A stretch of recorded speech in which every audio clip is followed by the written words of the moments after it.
Speed বোটে ওঠার আগেই সমস্ত কিছু বুক করে নিয়ে তবেই ওরা ওঠায়। আমাদের প্রথমে বললো একটা গ্লাস বোট আছে, গ্লাস বোটে অনেক কোরাল দেখতে পাবেন। তা প্রথমে গিয়ে গ্লাস বোটে উঠলাম। গ্লাস বোট বলতে একটা বোট রয়েছে, সেই নিচে আর কি কাঁচ দেওয়া গ্লাস আর কি, সেই তলা দিয়ে আর কি ওই গ্লাসের ভেতর দিয়ে আর কি এরকম সুন্দর সুন্দর কোরাল নানান ধরনের, দেখতে ভালোই লাগছিল কিন্তু আহামরি কিছু না। এই কোরালগুলো দেখলাম। আর আন্দামানে তো কোরাল প্রচুর।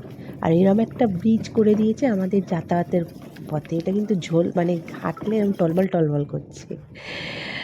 আর তারপরে ওখান থেকে আবার খানিকক্ষণ বসে রইলাম। বসে থাকার পরে আমাদের অটো দিল। অটো ওখানে আলাদাভাবে রেট নিয়ে আমরা উঠলাম। কিছু খুব নেই প্রচুর খাবার, কি হরিণ খাবি ওখানে, বল? মানে বল শুনলাম কি যে খাবি? কিছু জারোয়ারা নেই। হরিণ মারে না, ওরা শুয়োর মারে কিন্তু হরিণ মারে না।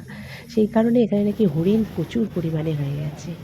তারপর ওরা টোটো করে, মানে টোটো তো জোর যাচ্ছে, কিছুই দেখতে পাচ্ছি না। তাও ওরা বলছে এখানে ওরা আর কি ইংরেজরা পার্টি করতো, এখানে ইংরেজরা যে যার মানে নিজেরা আলোচনা করতো, এরম দেখিয়ে দেখিয়ে সমস্ত প্রচুর পোড়ো বাড়ি মতো হয়ে আছে, যেখানে প্রচুর মানে বট গাছ টট গাছ হয়ে গেছে।